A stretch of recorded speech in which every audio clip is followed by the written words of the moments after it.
ഇനി നോക്കാം top headlines.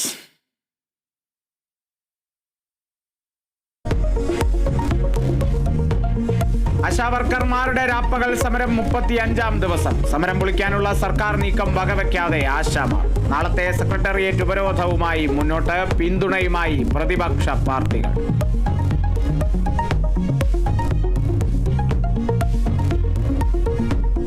Idukki വണ്ടിപ്പെരിയാറിൽ ജനവാസ മേഖലയിൽ ഇറങ്ങിയ കടുവയെ മയക്കുവെടി വെക്കാനുള്ള ദൗത്യം തുടരും. വനം വകുപ്പ് സംഘം പ്രദേശത്ത് നിരീക്ഷണം തുടരും. തേക്കടിയിലെത്തിച്ച് ചികിത്സ നൽകാൻ നീക്കം.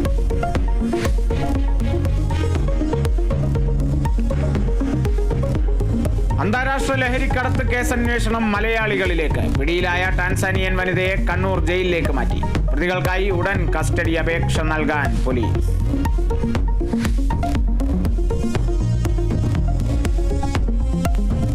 യമനിലെ ഹൂതി താവളങ്ങളിൽ അമേരിക്കയുടെ കനത്ത വ്യോമാക്രമണം. നടപടി പ്രസിഡന്റ് ഡൊണാൾഡ് ട്രംപിന്റെ ഉത്തരവിനെ തുടർന്ന്. അമേരിക്കയുടെ യുദ്ധക്കപ്പലിന് നേരെ ഹൂതികൾ ആക്രമണം നടത്തിയെന്ന് ട്രംപ്.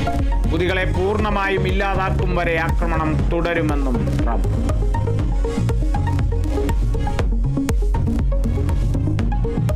വനിതാ പ്രീമിയർ ലീഗ് കിരീടം മുംബൈ ഇന്ത്യൻസിന്. ഫൈനലിൽ ഡൽഹി ക്യാപിറ്റൽസിനെ 8 റൺസിന് തകർത്തു. മുംബൈയുടെ 2ാം കിരീട നേട്ടം.